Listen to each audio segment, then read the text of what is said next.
juniors, I'm Harshada Jay. I'm a psychology student at IPCW. Well, आज है 6 अगस्त और परसों यानी कि 8 अगस्त को आप अपने प्रेफरेंसेस को एडिट कर सकते हो अगर आपको अभी तक राउंड 1 और राउंड 2 में कोई भी सीट एलोकेट नहीं की गई है। व्हेन आई से एडिट का मतलब होता है कि आप रीशफल कर सकते हो यानी कि रीऑर्डर। आप कुछ कॉलेजेस या कोर्सेज को ऐड कर सकते हो, एट द सेम टाइम आप कुछ कोर्सेज और कॉलेजेस को डिलीट कर सकते हो। सो इस वीडियो में मैं आपको बताऊंगी कि क्या होना चाहिए एक perfect strategy to make the preference list for the mid entry.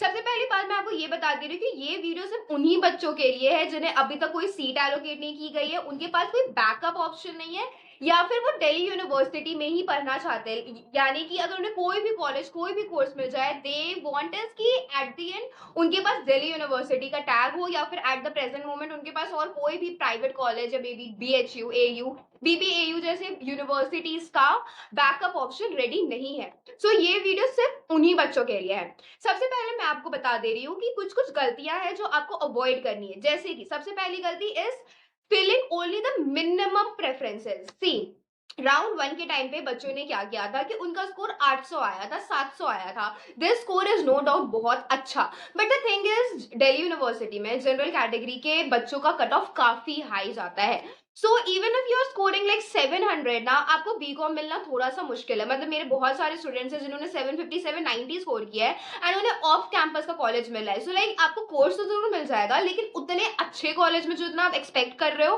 उतने अच्छे कॉलेज में नहीं मिलेगा। सो इस सिचुएशन पे आप क्या करें, मिनिमम प्रेफरेंसेस ना बनाए, ये नहीं कि सिर्फ 12 या 20 प्रेफरेंसेस बनाए। अभी आपको क्या करना है कि लेट्स से अगर आप बीकॉम ऑनर्स टारगेट करना चाह रहे हो तो बीकॉम ऑनर्स तो रखो ही, बीकॉम ऑनर्स रखो, प्रोग्राम रखो, साथ ही साथ आपको अब टारगेट करना होगा BAP के कोर्सेज, यानी कि आपको इकोनॉमिक्स और कॉमर्स के कॉम्बिनेशन वाले कोर्सेज रखने होंगे, इकोनॉमिक्स रखना होगा, इकोनॉमिक्स के कॉम्बिनेशन वाले कोर्सेज रखने होंगे।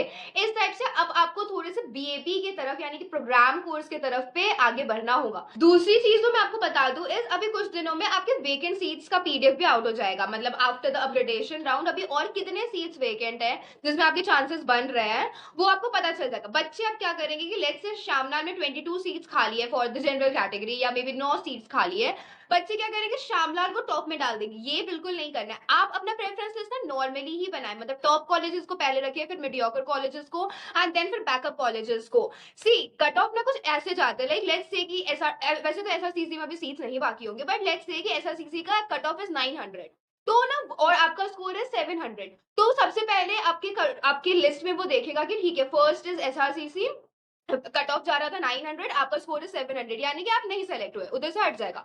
फिर वो second preference, third preference, fourth preference ऐसे करके वो नीचे आते रहेगा और जहां जिस कॉलेज का कट ऑफ 700 तक जाएगा वो कॉलेज आपको अलॉट कर देगा। तो इससे कोई भी सेंस नहीं बनता है कि जस्ट बिकॉज शामलाल में ज्यादा नंबर ऑफ सीट्स खाली है आप उस कॉलेज को फर्स्ट में डाल दो। इससे होगा क्या कि लेट्स से कि शामलाल से better colleges like may be SBSC या फिर कोई अच्छे कॉलेजेस में भी सीट्स वेकेंट होंगी, उनका कट ऑफ भी आपके मार्क्स तक गया होगा, लेकिन जस्ट बिकॉज आपको लगा कि उसमें सिर्फ 1-2 सीट्स ही बाकी है एंड उधर मेरे चांसेस नहीं बन रहे हैं एंड आपने उसे नीचे डाल दिया, तो आप बेटर कॉलेज खो दोगे हाथ से। तो आपको ये बिल्कुल भी नहीं करना है कि आप सीट मैट्रिक्स देके अपना ऑर्डरिंग चेंज कर दो। आपका प्रेफरेंस वैसी होना चाहिए, top, medium and lower. But हाँ, राउंड 1 में मोस्टली आपने ये किया होगा कि आपने बेकार कॉलेजेस को नहीं डाला है, like Swami Shraddhanand and C.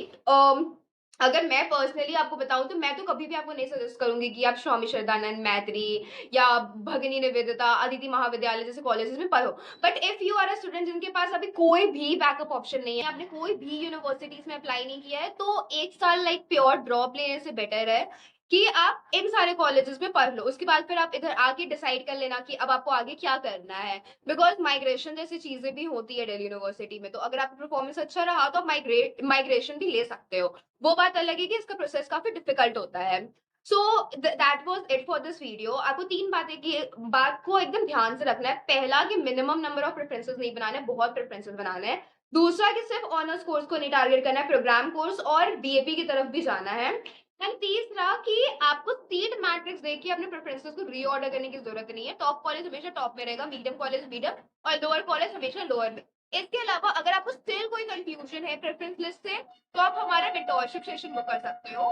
Mentorship session में आप गाइड किए जाओगे दिल्ली यूनिवर्सिटी के स्टूडेंट्स से जो कि अभी दिल्ली यूनिवर्सिटी में पढ़ रहे हैं, वो सेकंड या थर्ड ईयर में, तो उन्होंने रिसेंटली सीयूईटी की सारी चीजों को देखा है, तो वो आपको एक रियलिस्टिक ओवरव्यू देगी कि हाँ ठीक है, इस टाइम पे आपको किस टाइप के प्रेफरेंसेस रखना चाहिए, आपको कौन से चांसेस है कौन सा कॉलेज अलॉट होने का। सो इफ यू वांट, आप हमारा मेंटोरशिप सेशन बुक कर सकते हो। All the very best, bye. और अगर आपको प्रेफरेंस फिलिंग से कोई भी डाउट हो तो आप कमेंट सेक्शन में लिख सकते हो।